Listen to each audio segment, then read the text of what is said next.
আসসালামু আলাইকুম।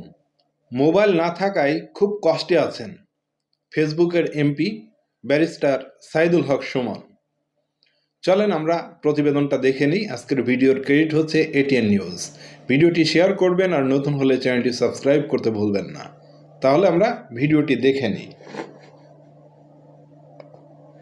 মোবাইল না থাকায় কারাগারে কষ্টে দিন পার করছেন ব্যারিস্টার সুমন। শুরু করেছেন নামাজ, পাঠ করছেন তাসবিহ। ছাত্র জনতার আন্দোলনে হত্যা চেষ্টা মামলায় গ্রেফতার ব্যারিস্টার সৈয়দ সাইদুল হক সুমনের বর্তমান অবস্থা এমনই। প্রতিদিন 5 ওয়াক্ত নামাজ আর পত্রপত্রিকা পড়ে কারাগারের সময় কাটছে তার। চালাতে পারছেন না ফেসবুক, করতে পারছেন না লাইভ। তবে কি জেলে গিয়ে নিজেকে পরিবর্তন করে ফেলছেন ব্যারিস্টার সুমন? কি বলছেন তাঁর আইনজীবী?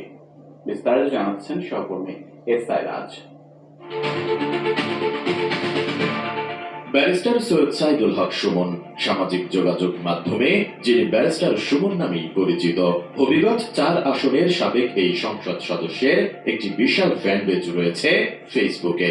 নিজ এলাকার উন্নয়ন, নানা অসঙ্গতি কিংবা খেলাধুলার খবর সবকিছুই তিনি জানাতেন সোশ্যাল মিডিয়াতে।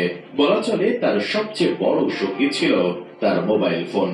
কিন্তু কারাগারে থাকার কারণে ব্যারিস্টার সুমনের কাছে নেই মোবাইল। তাই 5 ওয়াক্ত নামাজ ও পত্রিকা পড়েই কারাগারে দিন পার করছেন তিনি। সম্প্রতি ব্যারিস্টার সুমনের সাথে দেখা করে একটি বেসরকারি টেলিভিশন চ্যানেলকে বিষয়টি জানিয়েছেন তার দীর্ঘদিনের সহকর্মী ও চেম্বার পার্টনার আইনজীবী এম লিটন আহমেদ। তিনি জানান, অনেকটাই বদলে গেছেন ব্যারিস্টার সুমন। তিনি এখন নিয়মিত 5 ওয়াক্ত নামাজ পড়েন আর ঘুম থেকে ওঠেন ফজরের আজানের আগেই।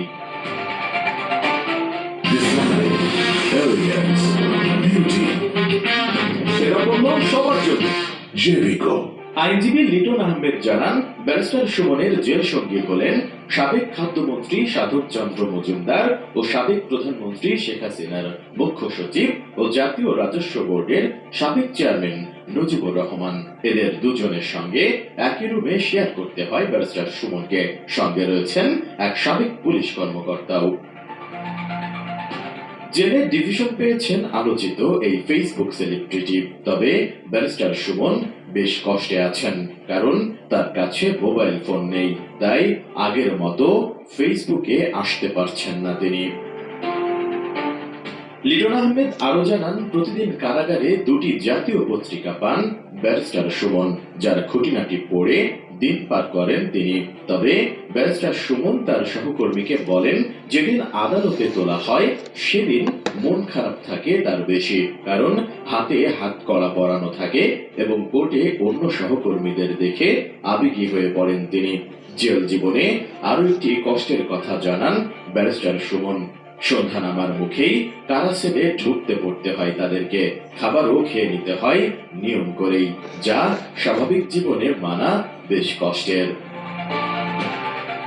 সারাদিন কি করেন ব্যারিস্টার সুমন এমন প্রশ্নে আইনজীবী এম লিটন আহমেদ জানান, হাঁটাহাঁটি করেন, কখনো সকালে কখনো বিকেলে।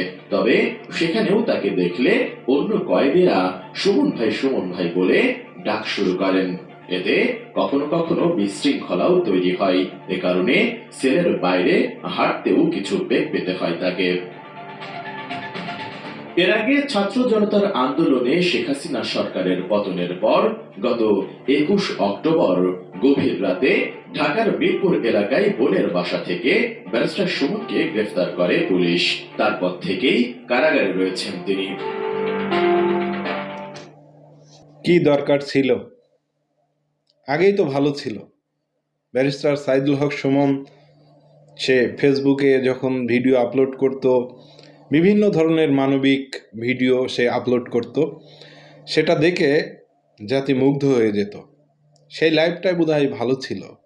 কিন্তু লাস্টে এসে এই যে স্বতন্ত্র থেকে এমপি হয়ে মানে এত তেল মেরে আজকে তার জেলে কাটাতে হচ্ছে। এবং সবথেকে দুঃখজনক বিষয় হলো এটা যে দেলোয়ার হোসেন সাঈদীর অপরাধী প্রমাণ করার ক্ষেত্রে বিশেষ হাত ছিল এই সাইদুল হক সুমনের। আসলে নিয়তি কাউকে ক্ষমা করে না। এটাই হচ্ছে বাস্তব উদাহরণ। ভিডিওটি শেষ করলাম। ভিডিওটি ভালো লাগলে শেয়ার করে অন্যকে দেখার সুযোগ করে দিবেন। নতুন হলে চ্যানেলটি সাবস্ক্রাইব করতে ভুলবেন না। সবাই ভালো থাকবেন, সুস্থ থাকবেন। আসসালামু আলাইকুম।